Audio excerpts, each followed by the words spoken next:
So let's come back to due diligence, and tell us, how you are doing it from your experience and how you think people should be doing that. Well, again, the way I look at due diligence is I start with looking at the individual company or individuals that I'm running due diligence on, right? So the first thing you have to assume is you have to assume that there's a lot of bad actors that either they themselves are hiding a lot of things about who they really are, their character, their integrity, or they're incompetent and they're going to try to sell a deal. They really don't know what they're doing. So if you list like the top 10 due diligence questions, they're really worthless questions.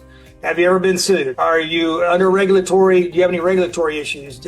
What's your track record? The whole market has been a debacle for about 9 years because all these brokers went out of business in 2008. Now they became masterminds and experts and all this nonsense. And so then you start asking, well, what made you an expert? Oh, I just gave myself the name mastermind because all these unsuspecting investors are paying me 20, 30, 100,000 a year to be a member.